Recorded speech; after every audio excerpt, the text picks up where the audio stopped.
Welcome to MT study MG. আজকে ক্লাসে আমরা ক্লাস 9 এর রায় ও মার্টিন প্রশ্নবিচিত্রার সেকেন্ড সামেটিভের লাইফ সায়েন্সের যে মডেল কোশ্চেন পেপারগুলো দেওয়া রয়েছে তার 3 নম্বর মডেলের সমস্ত প্রশ্নগুলো উত্তর সহ আলোচনা করব, যার পৃষ্ঠা সংখ্যা রয়েছে 344 এবং 345।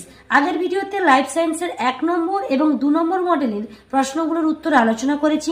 তোমরা যদি তা দেখতে চাও এই ভিডিও ডেসক্রিপশন বক্সে আমি তার লিঙ্ক দিয়ে দেবো, দেখে নিতে পারো।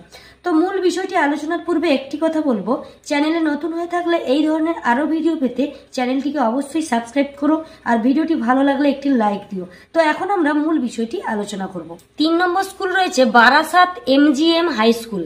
1 দাগের 1 নম্বর প্রশ্ন, একটি দানাবিহীন শ্বেত রক্তকণিকার নাম হলো। সঠিক উত্তর অপশন এ লিম্ফোসাইট। 2 রয়েছে ক্রেবস চক্র কোষের কোন অংশে ঘটে তা নির্ধারণ করো। উত্তরটা হবে অপশন বি মাইটোকন্ড্রিয়াতে। আর যদি এখানে প্রশ্নটা থাকতো গ্লাইকোলাইসিস কোষের কোন অংশে ঘটে, তখন কিন্তু উত্তরটা হতো সাইটোপ্লাজমে। 3 নম্বর প্রশ্ন রয়েছে রসের উৎসরোধ প্রক্রিয়াটিতে সাহায্য করে মূলজ চাপ, সমসংযোগ ও অসমসংযোগ বল, বাষ্পমোচন টান, নাকি সবকটি। তো এখানে উত্তরটা হবে অপশন ডি সবকটি। 4 রয়েছে মানবদেহে ইউরিয়া কোথায় উৎপন্ন হয়। সঠিক উত্তর অপশন সি যকৃতে। 5 নম্বর প্রশ্ন, হাঁপানি রোগের ওষুধ প্রস্তুতিতে ব্যবহৃত উপকারটি হলো। উত্তরটা হবে অপশন বি ডাটুরিন। এরপর দেখো 2 দাগের প্রশ্নগুলো রয়েছে শূন্যস্থান পূরণ করো। 1 রয়েছে অভিশ্রবণ প্রক্রিয়ায় ড্যাশ পর্দার প্রয়োজন। উত্তরটা হবে অর্ধবেদ্য পর্দা।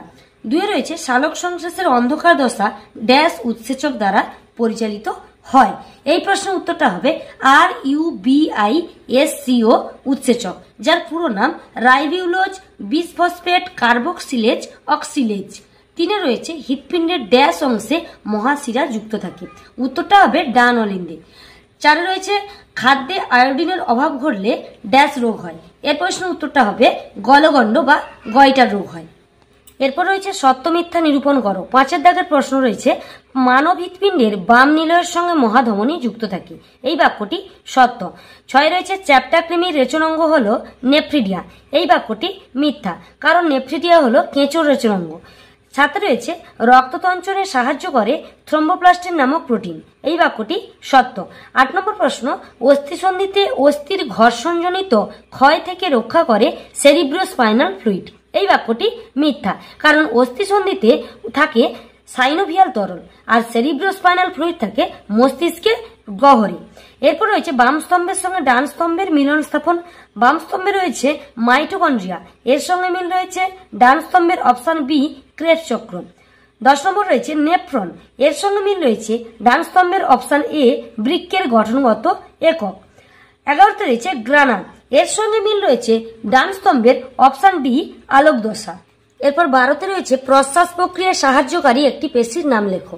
উত্তরটা হবে মধ্যচ্ছদা বা ডায়াফ্রাম। এছাড়াও তোমরা ইন্টারকস্টাল পেশিও লিখতে পারো।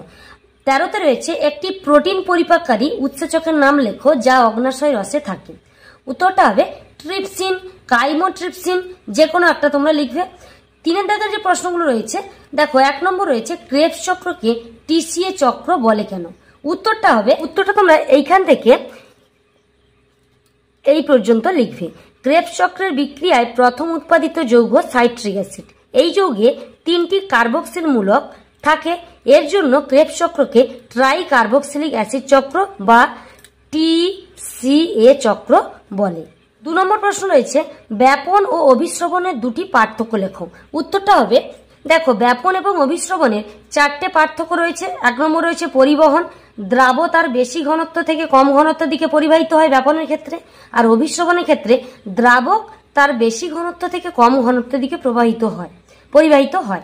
আর 2 রয়েছে পর্দা, অর্থাৎ অর্ধবেদ্য পর্দা। ব্যাপনের ক্ষেত্রে অর্ধবেদ্য প্রয়োজন নিষ্প্রয়োজন, অর্থাৎ প্রয়োজন নেই, আর অভিশ্রবণের ক্ষেত্রে অর্ধবেদ্য পর্দার প্রয়োজন। প্রকৃতি কাজও রয়েছে। মোট তোমরা 4টের মধ্যে যে কোনো 2 কি 3টে লিখবে। 2 নম্বর দিয়েছে। এরপর রয়েছে 3 নম্বর প্রশ্ন, উদ্ভিদ রেচন পদার্থ গঁদের 2টি অর্থকরী গুরুত্ব লেখো। উত্তরটা তোমরা দেখে নাও। 1 নম্বর লিখবে গঁদ আঠা রূপে বই বাঁধাই ও কাঠ শিল্পে ব্যবহৃত হয়। 2 নম্বর ছাপার কালি, ঔষধ, প্রসাধন সামগ্রী, জল, রং তৈরিতে প্রস্তুত করতে। 3 নম্বর লিখবে কাগজ প্রস্তুতিতে। 4 নম্বর দেওয়ালে চুন করার সময় গঁদ ব্যবহৃত হয়। মোট 4টে পয়েন্ট রয়েছে, এখান থেকে তোমরা যে কোনো 2টো বা 3টে পয়েন্ট লিখবে। 4 নম্বর প্রশ্ন রয়েছে শক্তির মুক্তি ও রূপান্তরে শ্বসনের তাৎপর্য ব্যাখ্যা করো। উত্তরটা তোমরা এই শক্তির মুক্তি এই পয়েন্টটা পুরোটা লিখবে। সালোক সংশ্লেষ প্রক্রিয়ায় যে সৌরশক্তি স্থৈতিক শক্তি রূপে খাদ্যের মধ্যে আবদ্ধ হয়, সেই শক্তি শ্বসন প্রক্রিয়ায় তাপ শক্তি ও গতিশক্তি রূপে মুক্ত হয়ে জীবের বিভিন্ন বিপাকীয় ও শারীরবৃত্তীয় কার্যে যেমন পুষ্টি, বৃদ্ধি, রেচন, জনন, চলন, গমন ইত্যাদিতে ব্যবহৃত হয়। 5 নম্বর রয়েছে পেরিকার্ডিয়াম কি, এর কাজ লেখো। তো এই প্রশ্নের উত্তরটা হবে হৃৎপিণ্ডের বাইরে যে দ্বিস্তরীয় আবরণ থাকে তাকে পেরিকার্ডিয়াম বলে। এর কাজ হলো 1 নম্বর পেরিকার্ডিয়াম হৃৎপিণ্ডকে বাহ্যিক আঘাত থেকে রক্ষা করে, আর 2 নম্বর লিখবে হৃৎপিণ্ডকে স্বতন্ত্রতা দান করে। 6 রয়েছে হিমশিল কাকে বলে, কোন প্রাণীদেহে হিমশিল দেখা যায়। উত্তরটা দেখে নাও। অমেরুদণ্ডী প্রাণীদের যে দেহগহ্বরে রক্ত প্রবাহিত হয় তাকে হিমশিল বলে। আরশোলা, চিংড়ি প্রভৃতি সন্ধিপতি প্রাণী এবং শামুক, ঝিনুক প্রভৃতি কম্বোজী প্রাণীদেহে হিমশিল দেখা যায়। 7 রয়েছে মিথজীবী পুষ্টি বলতে কি বোঝো, উদাহরণ দাও। উত্তরটা দেখো, এইখান থেকে তোমরা লিখবে যদি 2টি ভিন্ন প্রজাতির জীব একত্রে অবস্থান করে ও পরিপোষকের আদান প্রদান দ্বারা উভয়ই উপকৃত হয়, তবে সেই সহাবস্থানকারী প্রজাতি দুটিকে মিথজীবী বলে। জীব দুটির পুষ্টি পদ্ধতিকে বলে মিথজীবী পুষ্টি। উদাহরণ 1 নম্বর দিয়েছে, দেখো 2টো উদাহরণ দিয়েছে, তোমরা একটা লিখবে। নাইট্রোজেন স্থিতিকারী ব্যাকটেরিয়া রাইজোবিয়াম ও মটর গাছের সহাবস্থান মিথজীবিতার একটি গুরুত্বপূর্ণ উদাহরণ। এই পর্যন্ত লিখবে। এরপর দেখো 4 দাগের 1 নম্বর প্রশ্ন, মানুষের নেফ্রনের চিত্র অঙ্কন করে তার প্রদত্ত অংশগুলি চিহ্নিত করো। বাউম্যানস ক্যাপসুল, গ্লোমেরুলাস, হেনরির লুপ, সংগ্রাহী নালী। মানুষের নেফ্রনের চিত্রটা তোমরা দেখে নাও। এরপর এখানে 4টে অংশ চিহ্নিত করতে বলেছে। এই যে নিচে দেখো ইউ আকৃতির অংশটা রয়েছে, এটা হলো হেনরির লুপ। আর এইখানে দেখো এই যে ভেতরের এই অংশটা, এটা হলো গ্লোমেরুলাস। আর এই কাপের মতো যে অংশটা রয়েছে এর নাম হলো বাউম্যানস ক্যাপসুল। আর এইদিকে এইটা যে রয়েছে এটার নাম হলো সংগ্রাহী নালিকা। এই 4টি অংশ তোমাদের চিহ্নিত করতে বলেছে। তোমরা ছবিটা এঁকে নেবে, প্রথমে এঁকে নিয়ে এই 4টি অংশ চিহ্নিত করবে। অথবাতে দেখো রয়েছে মানুষের পৌষ্টিকতন্ত্রের ছবি এঁকে প্রদত্ত অংশগুলি চিহ্নিত করো। ডিওডিনাম, অগ্নাশয়, পাকস্থলী, গ্রাসনালী। মানুষের পৌষ্টিকতন্ত্রের ছবিটা তোমরা দেখে নাও। এখানে যে অংশগুলো চিহ্নিত করেছে দেখে নাও। এই যে দেখো লম্বা যে অংশটা রয়েছে এটা হলো গ্রাসনালী, আর ইউ আকৃতির যে অংশটা রয়েছে এটা ডিওডিনাম। আর ডিওডিনামের মধ্যে দেখো পাতার মতো একটা অংশ রয়েছে, এটা হলো অগ্নাশয়। আর তার ওপরে যেটা রয়েছে সেটা হলো পাকস্থলী। তাহলে এই 4টি অংশ তোমাদের চিহ্নিত করতে বলেছিল, গ্রাসনালী, পাকস্থলী, অগ্নাশয় আর ডিওডিনাম। তোমরা ছবিটা এঁকেই 4টি অংশ চিহ্নিত করো। 2 নম্বর প্রশ্ন রয়েছে এভি নোটকে রিজার্ভ পেসমেকার বলে কেন। এই প্রশ্নের উত্তরটা হবে ডান অলিন্দ প্রাচীরের পিছনের দেওয়ালে ত্রিপত্র কপাটিকার ঠিক পিছনে এভি নোট অবস্থিত। এসএ নোট কাজ না করলে এভি নোট ছন্দ সৃষ্টি করে, তাই এভি নোটকে রিজার্ভ পেসমেকার বলে। একই সঙ্গে রয়েছে মানব হৃৎপিণ্ডের মধ্য দিয়ে রক্ত সঞ্চালন পদ্ধতিটি সংক্ষেপে বর্ণনা করো।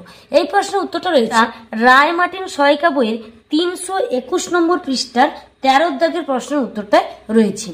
অথবাতে রয়েছে মানব রক্তে হিমোলাইসিস ঘটলে কি কি সমস্যা দেখা দিতে পারে। এই প্রশ্নের উত্তরটা হবে রক্তের অক্সিজেন বহন করার ক্ষমতা হ্রাস পায়। 2 নম্বর লিখবে শ্বাসকষ্ট, মাথা ব্যথা, ক্লান্তিবোধ, দুর্বলতা প্রভৃতি সমস্যা দেখা যায়। একই সঙ্গে রয়েছে মানুষের রক্ততঞ্চনের পর্যায়গুলি সংক্ষেপে লেখো। উত্তরটা তোমরা এই 1 নম্বর, 2 নম্বর এবং 3 নম্বর এই 3টে ধাপ লিখবে।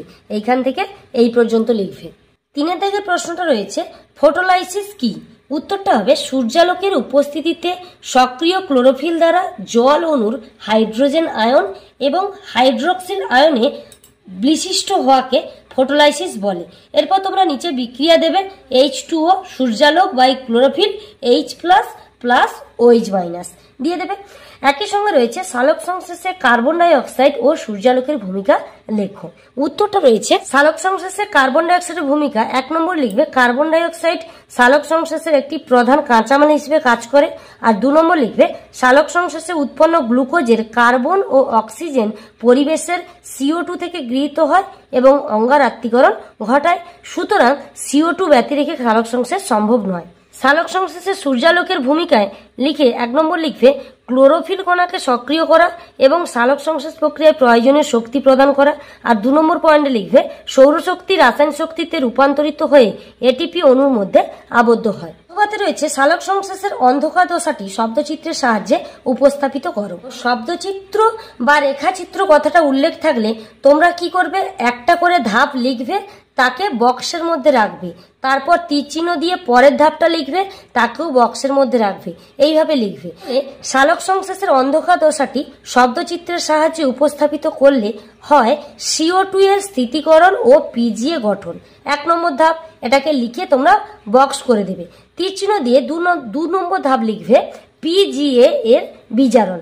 তারপর তীর চিহ্ন দিয়ে 3 নম্বর ধাপ লিখবে RUBP অর্থাৎ রাইবিউলোজ বিসফসফেটের পুনঃসংশ্লেষ। তারপর তীর চিহ্ন দিয়ে লাস্ট অর্থাৎ 4 নম্বর ধাপটা লিখবে গ্লুকোজ সংশ্লেষ। তো আজকের ভিডিওটি এই পর্যন্ত। পরের ভিডিওতে আমি তোমাদের লাইফ সায়েন্সের বাকি মডেল কোশ্চেন পেপারগুলোর উত্তর আলোচনা করব।